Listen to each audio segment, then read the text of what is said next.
Thank you very much. Well, welcome to our first convention.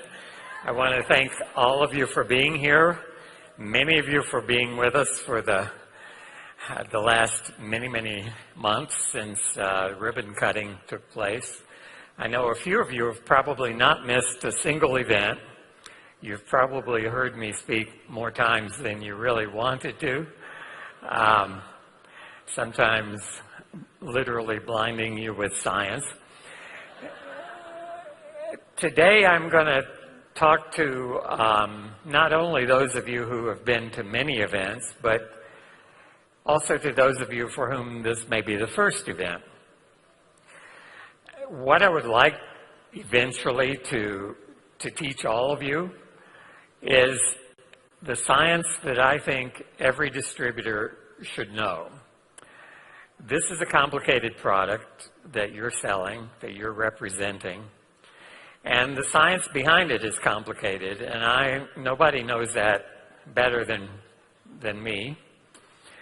But it's also something I firmly believe you can get your arms around, and that I think every one of you can do justice to presenting this product, Protandim, for what it is scientifically. So I'm going to review all 7 of the publications upon which this science rests and upon which this product rests. When I came into this room this morning, while it was being set up, I looked up and I noticed these banners on your left. And there's a banner for every publication on Protandim, from the first one in 2006 to the 7th one earlier this year. I didn't know they were going to be there, but it's useful for me to have them because there are elements in each of those 7 publications that I would like for you eventually to have at your fingertips. I get many requests from distributors saying, I encountered, maybe it's a physician, maybe it's somebody who is knowledgeable in science, and I tried to tell them about Protandim, and they took a quick look at the science and they said, well, this is all done in cells, or this is all done in mice. Well, I want you to know exactly what each paper was done in. Probably the most important paper was done in cells, in tissue culture, human cells, by the way. But one of the papers, the very first one, was a human clinical trial. It wasn't done in mice or rats or cells. It was done in living humans. Several of the other extremely important papers were done in animals, and I want you to know what the message is from each of those. I'm going to begin with kind of a review of what oxidative stress is, and we now know Protandim does more than just deal with oxidative stress to remedy that situation. It involves not just superoxide dismutase and catalase, the first 2 enzymes we focused on, but as I told you at Elite Academy last October, we now know that Protandim modulates more than 600 genes. In fact, at higher doses, not used in humans, as many as 4,000 genes can be affected out of a total of 25,000 genes that we have. This is not a minor little tweak. This is a major readjustment of everything that makes you who you are and what you are. So let's begin by looking at this question. What is oxidative stress? Where do oxidants and free radicals come from? And a question that, believe it or not, some people don't know the answer to. Why should we worry about oxidative stress? It happens to everybody as you get older. Maybe it's just a part of life that we can't do anything about. Well, this is the number of papers published in the peer-reviewed scientific literature since about 1960, when there were essentially 0. And in 1970, there were about 3 or 4 because superoxide dismutase had been discovered. And we began to talk about what is oxidative stress. It's now been 41 years since that discovery. And the total number of papers now available in the medical literature is more than 86,000. And you can see the growth rate of these papers. And that should be kind of reminiscent of what Carrie just showed you, because this company is taking a similar exponential growth pattern. And this is the science that underlies everything that we stand for and everything that this product was designed for. The bottom line here is that scientists do worry about oxidative stress. This is a big slice, a significant slice of the total scientific endeavors going on in this country and around the world. So this is not minimal. This is not something tucked away in one corner. This is mainstream. What is oxidative stress from a cellular point of view?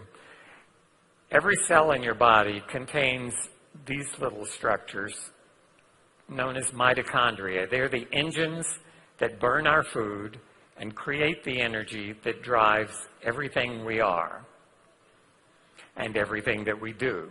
It drives the thoughts that you think in your brain. It drives the muscles that enable you to walk and run. And in principle, the mitochondrion is not very different from the internal combustion engine that drives your automobile. It takes in food, in its case, gasoline. It takes in oxygen.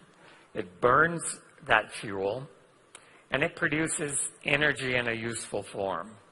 One of the things that mitochondria have in common with internal combustion engines is that they are not 100% efficient. They're byproducts. Ideally, we'd like for all of that fuel to appear as water vapor and carbon dioxide, and in a perfectly designed engine, that would be the case. We haven't built a perfectly designed engine yet.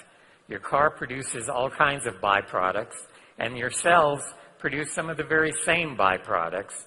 Specifically, one of them is this free radical, the superoxide radical. It's called superoxide because it's like oxygen, only it's super. Oxygen is what supports the combustion process. This is even more reactive than oxygen. It's really superoxygen. It's a very potent oxidizing species. It's toxic to cells. It's toxic to the parts of your car that produce it. Your cars have catalytic converters to deal with this toxic byproduct, and your cells also have catalytic converters. Those catalytic converters are called enzymes.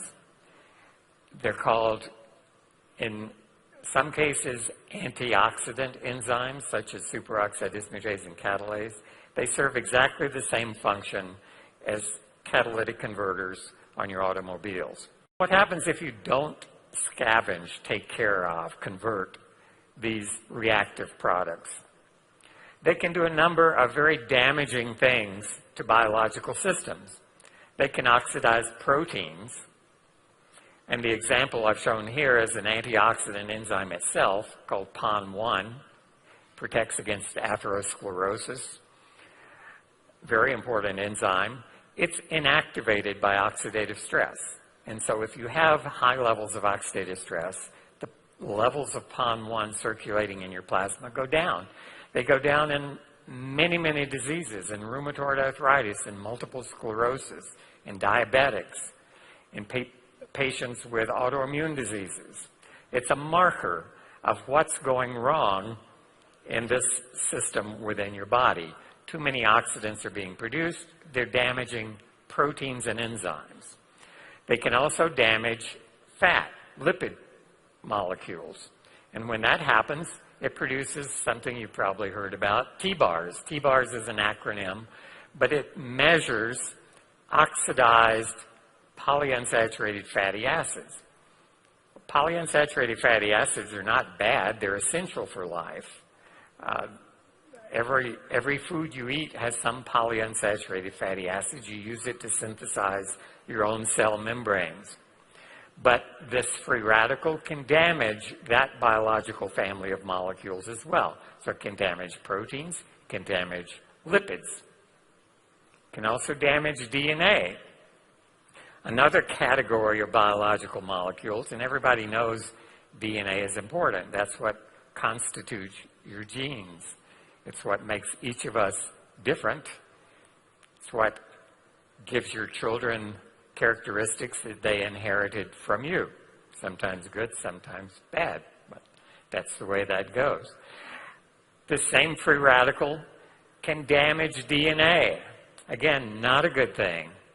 So here's a third category of biological molecules that can be damaged by DNA. Damaged DNA is called mutated DNA. And the right mutations in the right genes can lead to cancer, one of the biggest health problems we face.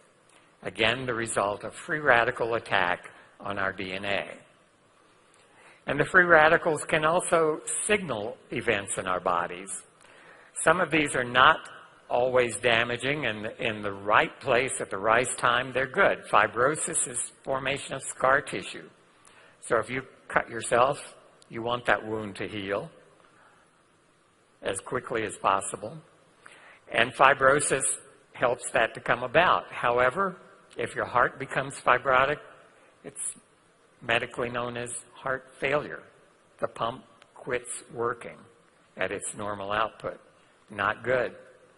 Apoptosis is actually programmed cell death. It's a way by which cells can die. At times, that's good.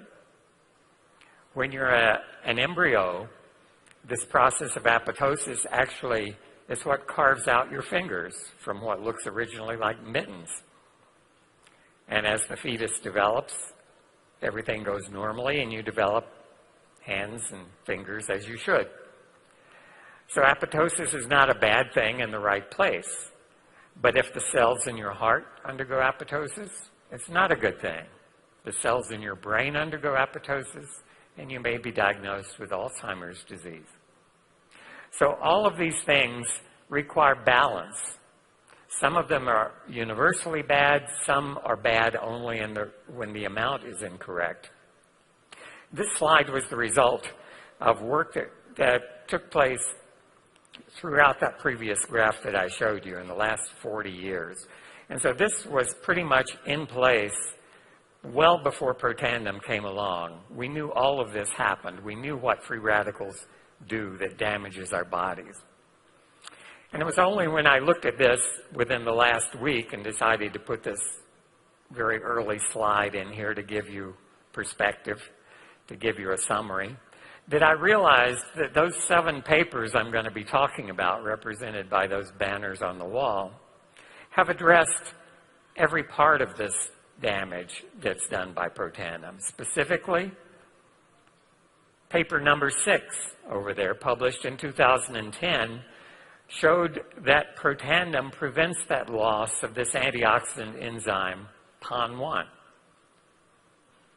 Papers number 1, number 6, and number 7 showed that Protandim prevents this damage to lipids, to polyunsaturated fatty acids in our body that give rise to T-bars.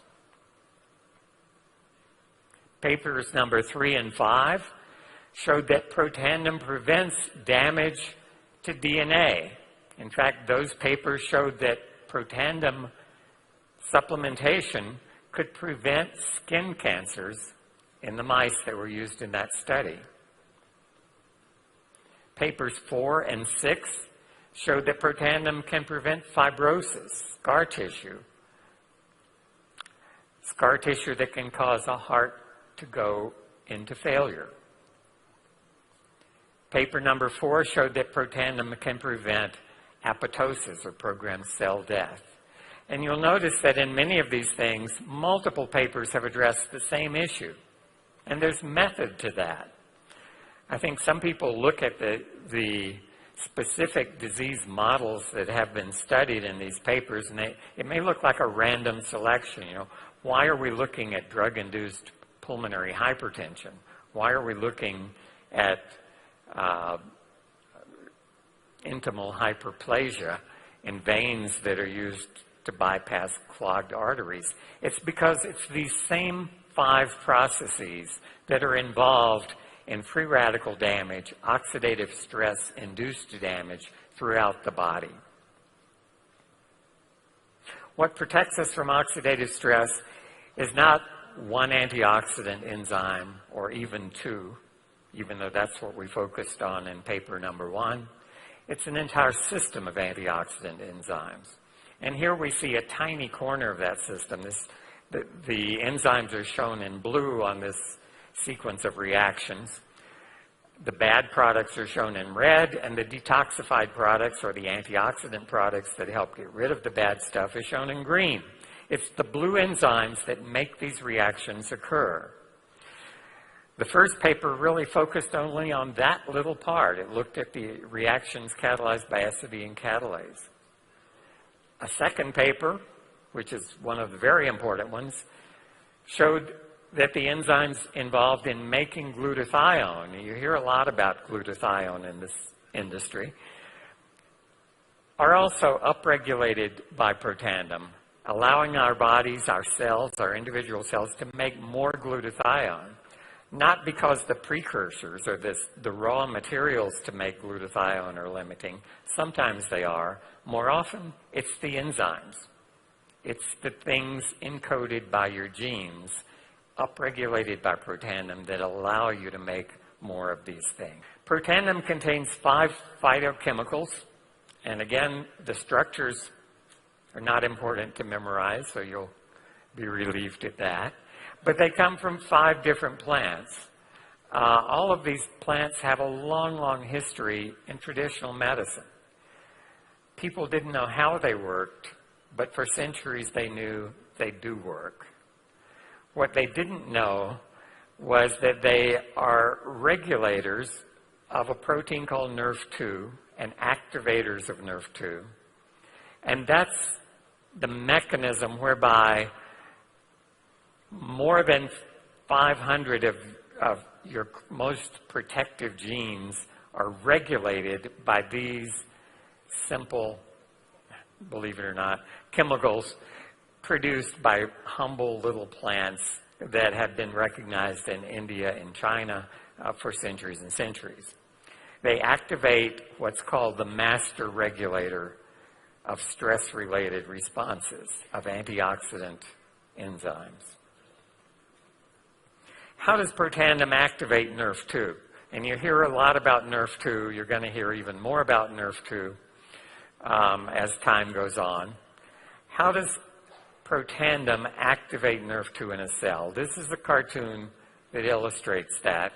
This purple shape in the upper right corner of this slide represents one of those 5 chemicals from plants, from medicinal plants. And so as Protandim approaches a cell, the cell actually has receptors on its surface. And my analogy here is this is like if the cell is your house, Protandim just stepped onto your front porch. And it rings your doorbell when that happens. And that causes a change inside your house. You hear the chimes or the bell. And you know something has just happened that may change events within your house. In this case, an enzyme on the inside of that cellular house called a kinase has been activated, signified by turning yellow. Well, the business of that kinase is to put phosphate groups, to chemically modify a handful of molecules that it knows how to modify. One of those is that little red oval labeled NRF2. NRF2 is being held in the cytosol, outside the nucleus where the DNA resides, by this other larger protein called KEAP1. So the activated kinase now chemically modifies NRF2, and you can see that little yellow P that's been added. That's a phosphate group. So it's chemically changed NRF2. And the protein that's holding on to NRF2 now sees this thing has changed its shape. It doesn't fit my grasp quite as well. It releases that Nerf2. So it's now free to diffuse around the cell, and it's small enough it can actually enter the nucleus, which is the vault. It's where all the plans, the blueprints for everything you are reside in the form of DNA.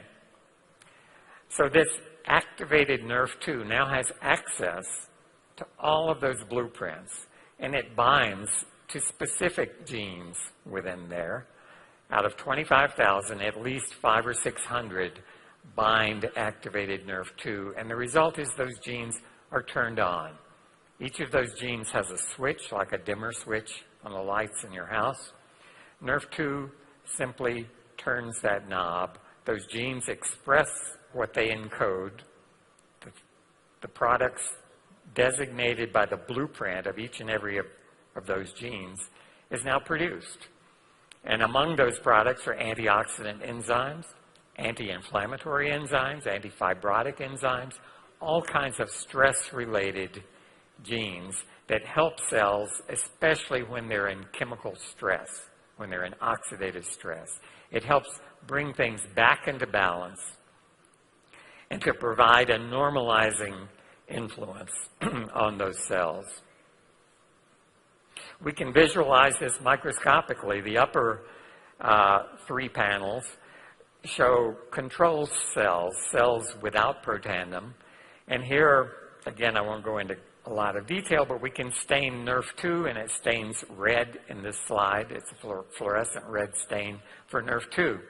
We can also stain the nuclei of those cells. It's staining the DNA. And if you merge those two, you get what you see in the upper right.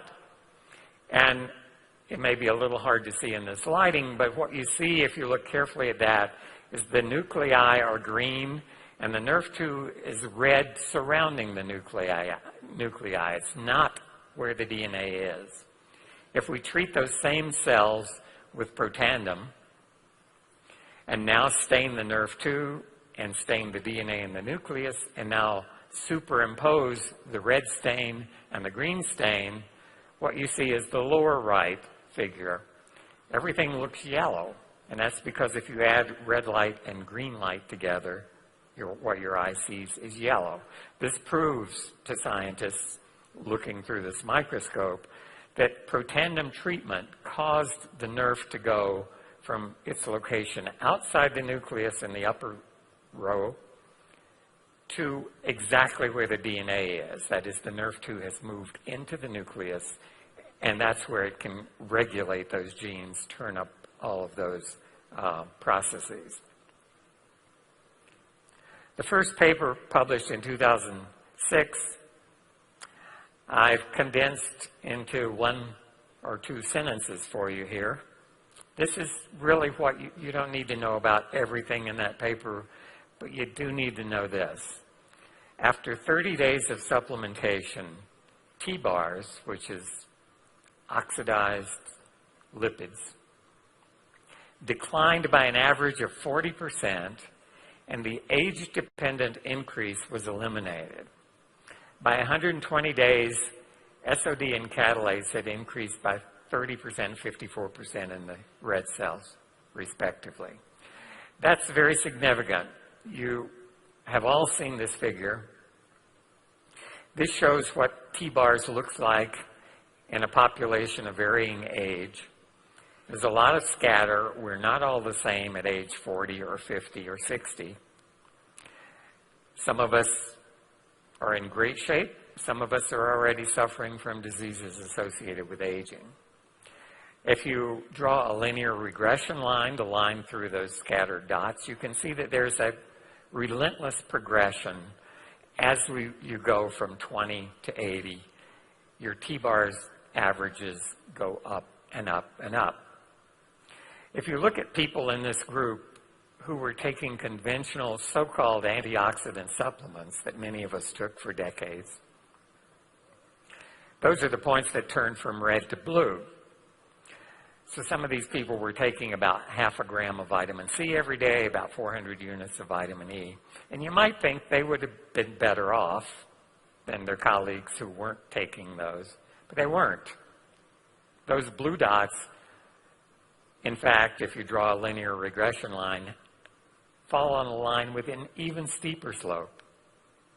And you've heard a lot in Time and Newsweek and on the evening news, studies that show traditional antioxidants, antioxidant vitamins don't always help. Sometimes they can even make things worse. Well, indeed, that's true. Our study confirmed what many scientists had known and had been publishing for years, that sometimes traditional antioxidants can help, often they do nothing, and occasionally they can make things worse. What happens when these same people, whether they were taking traditional antioxidants or not, took Protandim for 30 days? This is what you saw.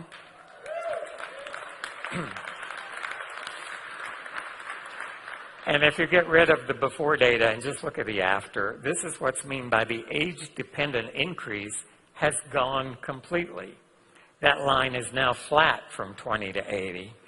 And the 80-year-olds have no more evidence of oxidative stress than the 20, the 21, the 23-year-olds in this study. Now, we have to be careful in the terms that we use here. If you looked at the 80-year-old after a month, you could still tell that was the 80-year-old, okay? It did not reverse the aging process. It didn't reverse everything about it, but it did stop one of the biochemical markers associated with aging. Is that significant? I think it is, and I think all of you probably think it is. It doesn't turn back the clock. Throughout the month, the 3 months that these people were taking Protandim, their clocks went around every day, 24 hours worth, just like the rest of us. Chronologically, they were still 80 years old. Biochemically, they were in better shape. This shows, again, that Protandim eliminated that age-dependent increase. Another important thing, the two antioxidant enzymes we were focused on initially showed distinct elevations, increases, significant increases. And that accounts for what happened with T-bars. It was because of the contribution of those enzymes that this oxidation was held in check. A lot of people asked then, and they still ask, what's T-bars got to do with living a long, healthy life? They may say, I asked my doctor to check my T-bars, and he'd never even heard of T-bars. And that's not unusual. T-bars is used in research labs, and doctors, except for a few, don't spend time in research labs. They spend time taking care of their patients, trying to remember what they learned in medical school 30 years ago. Well, I don't mean that as a slam. That's their job, and thank goodness that they're doing it. But they don't know what goes on in research labs, and they don't know if T-bars is relevant or not. This is a paper that, there are many papers, there are more than 8,000 papers that have measured T-bars, and they measure it for a reason. It tells those investigators something important. The title of this, Serum Levels of T-bars, thiobarbituric acid reactive substances, predict cardiovascular events in patients with stable coronary artery disease. This is a large segment of the elderly population that would qualify for this, stable coronary artery disease. And their levels of T-bars, exactly what we measured and what you saw decline, predicts cardiovascular events. Cardiovascular events are blood clots in arteries. They're angina attacks due to occluded arteries that are letting only 10% of the normal amount of blood through. They're not good things. They're things that can bring you to your knees. They're things that can cause you to drop dead. They're things that can cause recurrent chronic chest pain. And all of us have family members who have suffered with coronary artery disease and with cardiovascular events. T-bars was a better predictor of cardiovascular events than cholesterol levels. Right? If you go to your doctor, I'll guarantee 100% he knows what cholesterol is. But many of those physicians don't know that T-bars is a better indicator of what's going to happen to your heart than cholesterol is. This paper is probably the most important paper, 2008, important to me at least, because it delineated what we know about NRF2 activation, the data I just showed you. Protandim-mediated heme oxygenase, HO1 induction, that's an important antioxidant enzyme, involved the presence of antioxidant response element sites. You don't have to remember this part. And nuclear translocation of the transcription factor NRF2. Remember when the green and the red made yellow? That's what enabled this statement to be made. Protandim caused NRF2 to move into the nucleus where it could activate those genes. It tells us precisely what the mechanism of action of this is. It's not hand waving. It's not, if you take this, you'll probably feel better. You know, the person 3 doors down took it, and now they can run hurdles or do whatever. It's not anecdotal. It's not hearsay. It's hard documented science. This is the paper that showed the synergy. The synergy of Protandim caught us all by surprise. It was far more than we hoped for. You might say, why'd you put 5 ingredients in Protandim? Why not just pick the best one? Our bodies don't let those ingredients in. Our guts keep out most of those ingredients. So you can get low concentrations of each of the 5, but not high concentrations. No matter how much you take, you're limited to a low circulating amount. What this slide shows is if you look at the individual contributions of those 5 ingredients, control is nothing. Ashwagandha is the first ingredient, essentially nothing by itself. Bacopa, nothing. Green tea, that's actually negative a little bit by itself. Silymarin, okay, something there. And curcumin, also negative. You put those all together, and you get the red bar on the right. That's what synergy is. A lot of people may look at the label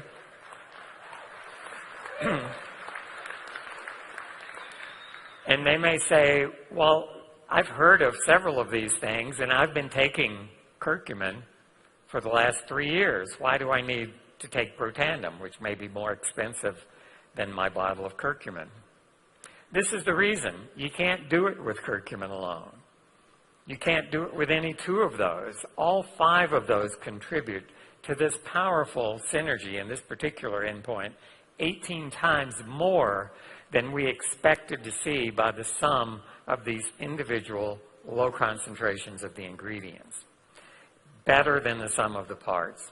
So that second paper showed that the 5 ingredients produce this huge synergy, that each ingredient acts at a low and pharmacologically attainable dose. Sometimes there are papers published showing that in a petri dish, curcumin can do this great thing.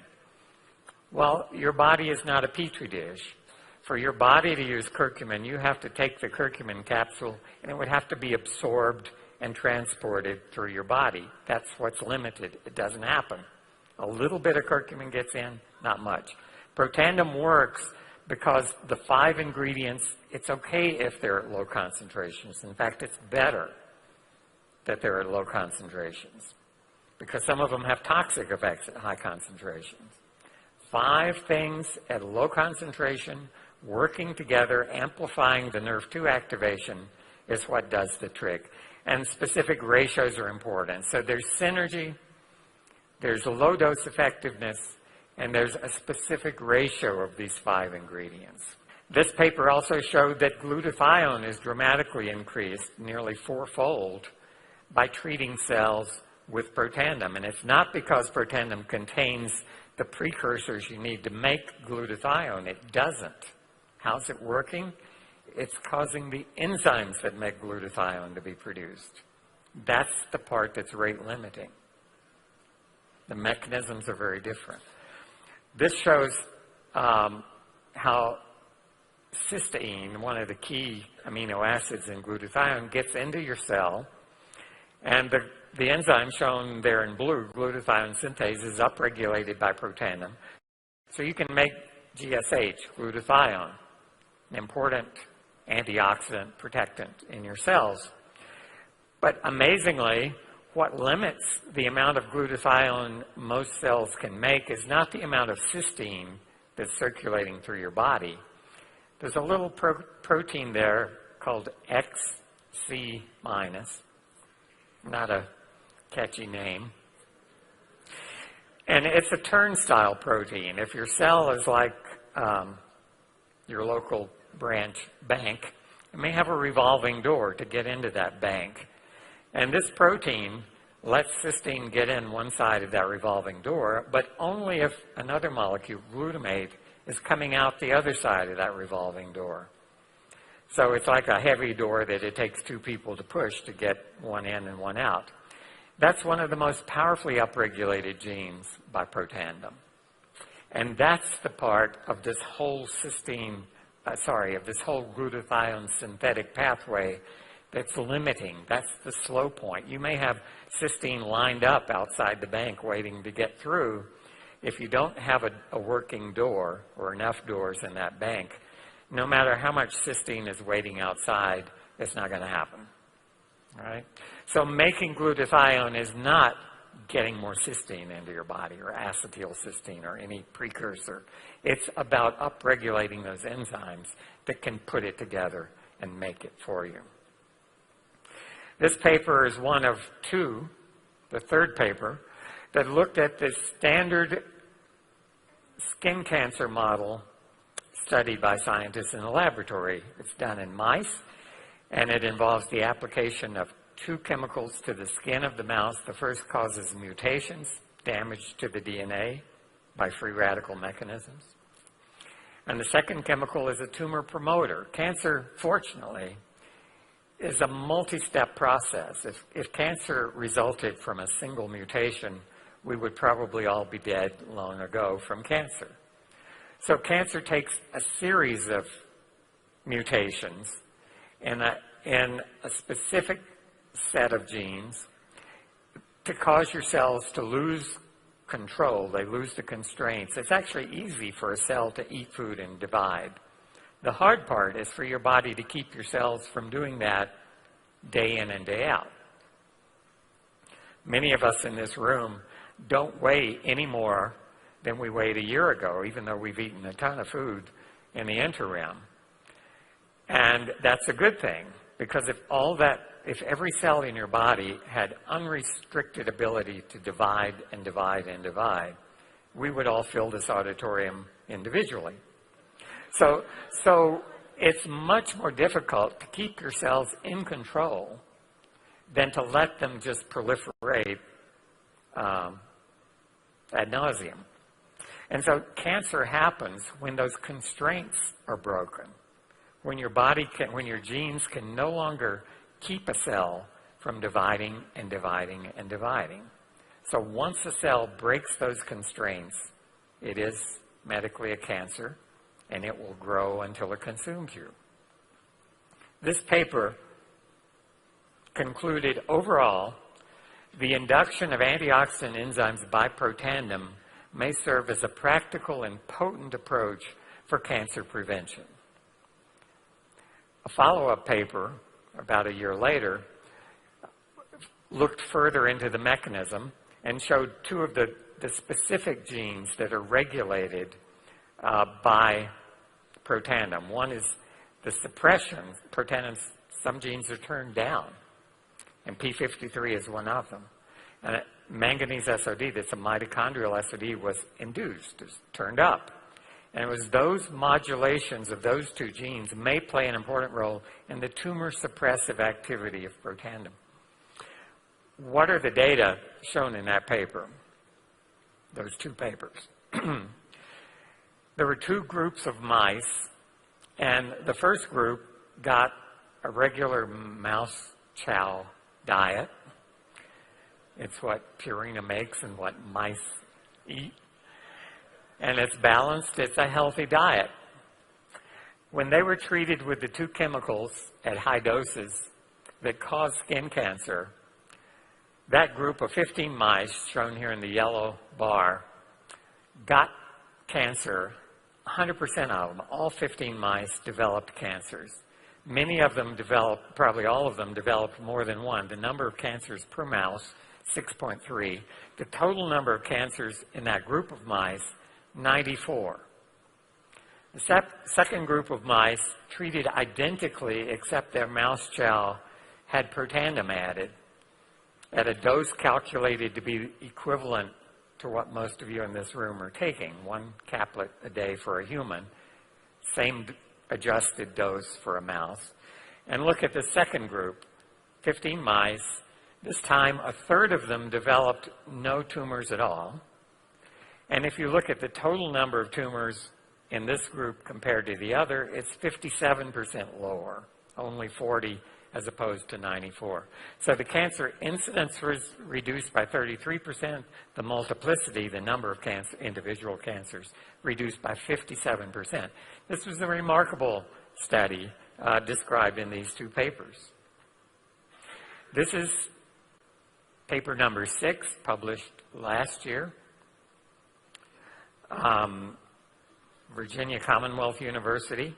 A very complicated model, but one that resonates with what you heard earlier this afternoon. This is a conclusion from the abstract. Protandim prevented fibrosis and capillary loss and preserved heart function, in this case, right ventricular function, right side of the heart, in this particular model. How did it do that? It prevented heart fibrosis. I told you Protandim turns down some genes and turns up others. There are genes that signal the fibrotic process, formation of scar tissue. And again, if you have a cut, it's important that you can heal that cut. But if your heart turns to scar tissue, you're in big, big trouble.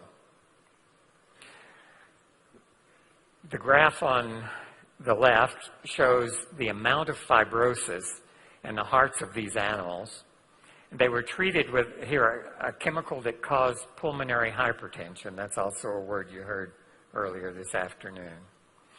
Pulmonary hypertension puts a strain on the right side of the heart that pumps the blood to the lungs to get reoxygenated back to the heart, and the left side then pumps that reoxygenated blood to every part of your body.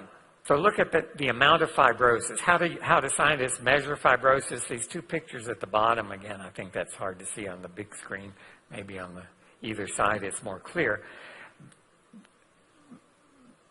The picture on the right shows a fibrotic heart, and you can see areas that stained kind of a bright blue scattered among the pink tissue of the heart. A normal heart is shown on the left, and you don't see those areas of blue. So there's a way of microscopically staining the tissue. You can tell how much of that heart has turned to fibrosis. Look at the graph on the left. The control heart has very little fibrosis, that small blue bar. The hearts that had chemically induced pulmonary hypertension had about 4 times as much fibrosis, the red bar. Animals that were treated exactly the same way except with the addition of Protandim. And you can see the red bar was dramatically reduced, significantly reduced to the green bar. So fibrosis was prevented. We, in this case, measured a specific gene product. This is a protein that signals your body to create scar tissue. You can see in the control, the healthy animals, a very small bar. The ones with pulmonary hypertension, a lot of signal telling the cells to become fibrotic, to create scar tissue. And you can see it largely blocked in the animals that were treated with Protandim. Protandim prevented dilatation of the heart. What does that mean? That means enlarged heart. It's not good when your heart enlarges. You might think a big heart could pump more blood. Not so. It can't develop the pressure because the contractility is not there around that small space. The hearts from these animals, the control hearts, you can see that blue bar represents the diameter of the right ventricle, the pumping part of the the heart that sends the blood to the lungs. In the ones that had pulmonary hypertension, the diameter was twice as great. The heart was enlarged to twice its normal size. And you can see a significant reduction in the Protandim-treated animals. If you look at the number of apoptotic cells, dead cells in these hearts, the healthy control animals had measurable apoptotic cells. The ones with pulmonary hypertension, many more times the dead cells. And it looks like I forgot to put the green bar on that chart, but it's there. It's just reduced to 0. There weren't any dead cells in the animals that had Protandim supplemented diets. This is a measure of how well the heart pumps. It's cardiac output. It's blood, milliliters per minute of blood that heart pumps. And so if someone goes into heart failure, it means the pump isn't working. So a normal, healthy rat heart can pump 60 milliliters, a couple of ounces of blood, every minute. The ones with pulmonary hypertension, that was reduced by about 40%. And in the Protandim-treated animals, you can see it's restored almost to the normal pulmonary cardiac output. This paper I didn't feature in an elite academy, but it's an important paper. It's a mouse model of another disease, and you might say, why Duchenne muscular dystrophy? There are only about 3,000 boys in the United States of America that have DMD, Duchenne muscular dystrophy. It's a genetic disease that only affects males. Muscles waste, they turn to scar tissue, they become fibrotic. So again, this is the recurrent theme you see in different models, different diseases, same mechanism in part. And what was seen here, that after 6 months on Protandim, these mice that have been engineered to have exactly the same gene defect that these boys with DMD have, they showed T-bars, lipid oxidation reduced by 48%. Does that sound familiar? The humans had a 40% reduction. Osteopontin was reduced by 57%. The previous VCU's heart study also showed osteopontin reduced. That's the trigger, the message for scar tissue. And the MRI signal, magnetic resonance imaging, if you have a boy with DMD and you do an MRI, you can see changes in the muscle. And I'm going to be brief here. T-bars went down, osteopontin went up. Both of those were decreased in the Protandim-treated animals. And if you look at an MRI on a mouse, which is a difficult thing to do, these mice weigh about 20 grams, and the MRI machine was a tiny little MRI machine that probably cost twice as much as the big one that you go through. Here's what the pictures look like on a mouse that has muscular dystrophy. You can see those areas in the yellow circles. That's simply abnormal regions of a muscle. The muscle should be uniform. This should look like a slice of ham, because that's exactly what it is. This is an image through the thigh muscle of a mouse. And you can see those anomalous regions. And these are Protandim-treated mice. And you can see those bright white spots have virtually disappeared. It really does look like a nice appetizing slice of ham, mouse ham, on the right. But the important thing, if you have muscular dystrophy, you don't want those anomalous regions. You want to see clean-looking, normal-looking muscle. And it was reduced by 38%. Finally, this last paper, one I talked about at the last Elite Academy from Ohio State. And I realize some of you weren't there, but I'll summarize this one very briefly. Protandim blocks intimal hyperplasia. What is that? It's the thickening of a vessel wall. And this is in veins that are used to bypass clogged arteries in the heart. If you know someone who's had bypass surgery, the bypass means they take a vein out of your leg, they use it to bypass, to put new plumbing around your heart. This study increased the antioxidant enzymes, decreased levels of superoxide, decreased lipid peroxidation. What does intimal hyperplasia look like? This would be a cross-section through a healthy vein or a healthy artery. And it has the lumen, the pink spot in the middle is where the blood goes through. It's like the opening in a pipe. The vessel is composed of several layers. The innermost kind of yellow layer is labeled intima. And when you have intimal hyperplasia, it just means intimal overgrowth or thickening. You can see that that would partially occlude that pipe. That's not a good thing. And in real vessels, you can see the upper one is a freshly isolated vein from the leg that's going to be used to bypass the artery. The lower picture is that artery that's been that vein that's been subjected to oxidative stress. And you can see the wall has thickened, the lumen, the opening in that pipe is much, much smaller, and obviously the blood flow through that vessel is going to be constrained. Intimal hyperplasia is actually not a disease. It's something that is caused by physicians and surgeons doing procedures to keep your heart working for a bit longer. So if they do a bypass, you're in good shape immediately. And within a few months, you may feel like your old self. But those grafts fail, and they fail because of this process of intimal hyperplasia. If they do angioplasty, they put a catheter into your heart, put a stent, looks like a little cylinder of chicken wire that opens up by a balloon, can hold that clogged artery open. But they too fail, sometimes within months, due to the same process.